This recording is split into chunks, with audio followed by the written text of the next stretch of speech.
Hello everybody! So I sold some Lego parts on eBay. We sold a total of 4 of these guys. They are all authentic Lego, but due to, for various reasons, I just wanted to show I'm going to pack these up. So since tiles can get relatively easily scratched, I tend to be a little bit more cautious with shipping certain sizes of tiles, especially the larger ones. The smaller ones, I'll try to,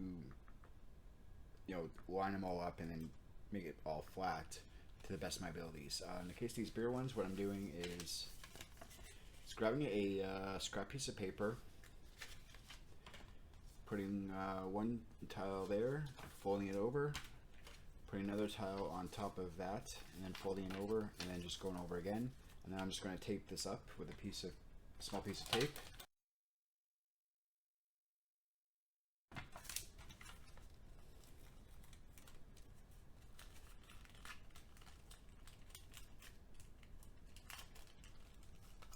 Alright, now once I got them in that little thing there, just wrapped up in some basic recycled paper. Just like a little extra thought into actually shipping your items can go a long way with a lot of customers. So I put them in this, and then I'm just going to take them and put them into a small little Ziploc type bag, and that's just to give one extra little layer of protection. Now I sold 4 in total, so since I don't want to put 4 into one package, like one thing, because it might make the shipment a little too big, a little too thick. That's what she said. To use lettermail with Canada Post. I'm just going to put it on the safe side. I'm essentially going to do the same thing with the other 2, because this gentleman did order 4 pieces. So I'm just going to grab a. Now, do I have any more scrap paper on my desk?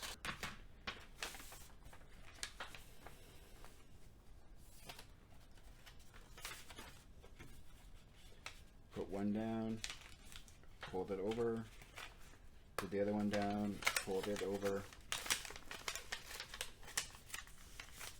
and then you can just cut off the excess paper.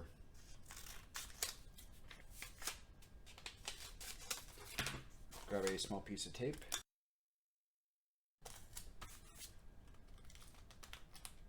And that's just to seal those 2 into that, and then I'm just going to put those 2 in their own bag as well.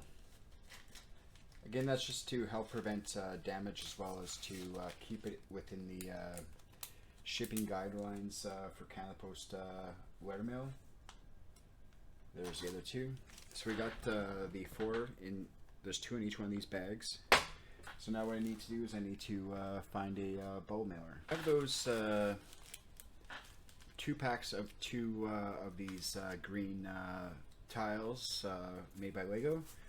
And I'm always worried about shipping tiles via lettermail, simply because things can get damaged and broken. So as a seller, I do my due diligence to try to alleviate any issues during transport, and that includes like wrapping tiles, like larger tiles, into pieces of paper, just to, especially when they are a bulk of them, that way they don't scratch each other while they're in a bag.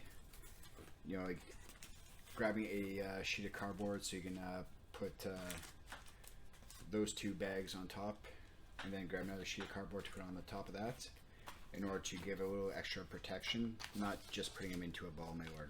That would be a bad idea. It doesn't cost anything to grab some scrap cardboard and put it into the package. It adds a little bit of weight to it, but come on, like when somebody requests lettermail shipping and it's a repeat buyer, you want to offer the best quality service you can. So by just taking the time and efforts to do a half decent job at packing, like I only ship in a manner that I would personally find acceptable myself. Whether or not the buyer has the same appreciation for quality of shipping is another question, but I always do what I can to try to limit any of the chance of shipping damage. So I just taped those 2 bags onto the sheet, so they're not going to be moving around, obviously. And then I'm just going to take this piece of cardboard, put it on top,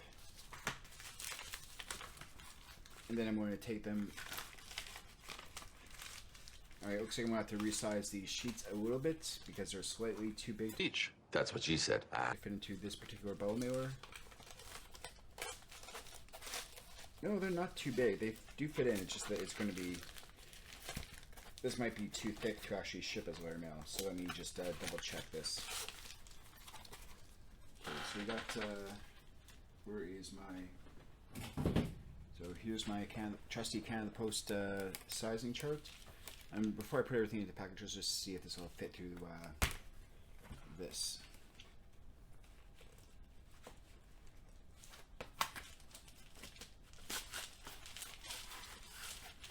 Alright, so that will fit through, so it should be good.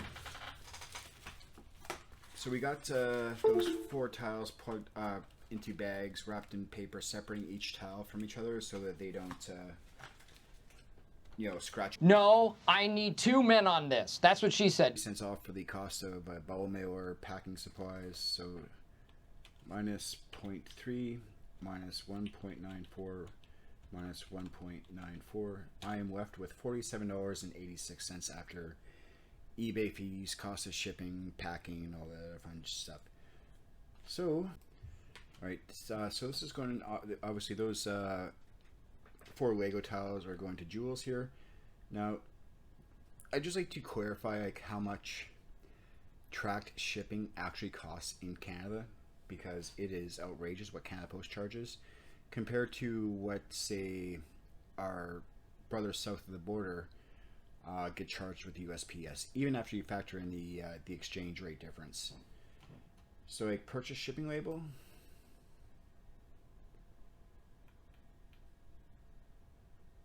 We are going to go down and we're going to enter grams. We're just going to round up to 200 grams. Change this to 25.18.2. In order to ship this, it would cost $16.87 with tracking via FedEx Ground, and $18.66 via Canada Post. So obviously there's going to be variations between different couriers. In this case, we can see that FedEx is slightly cheaper. Now, the problem I have with using FedEx on eBay versus, say, using Canada Post is the FedEx labels I can't get to print for the life of me on my Zebra printer. I can't my thermal printer. I have to print it off on my laser printer, and then I have to cut it up and then tape it onto my envelope. So I'm not a fan of using FedEx simply because of that. I have no issues with the quality of their service. It's just, for whatever reason, I can't print the shipping label off on my Zebra printer, even if I select 4x6.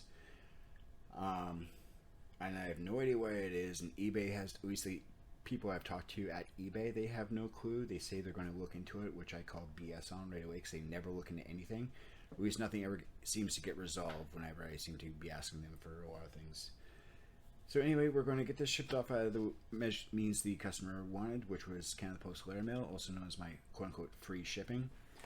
And the reason for that is because the cost of shipping within Canada is so bloody expensive, and it's easier to put a stamp on a thing than it is to pay, in this case, say, like, was it $12 more, give or take, to ship out with tracking, which would leave me with like 30 some odd dollars in for this order. Of course, then I can't remember how much I paid for these parts, but since I bought them from a set, I probably paid way too much for the set, so I'm just parting things out. Anyway, I'm going to print off my shipping label and get this off to this guy as fast as I can. Again, thank you very much for your support, Jules. All the best to you.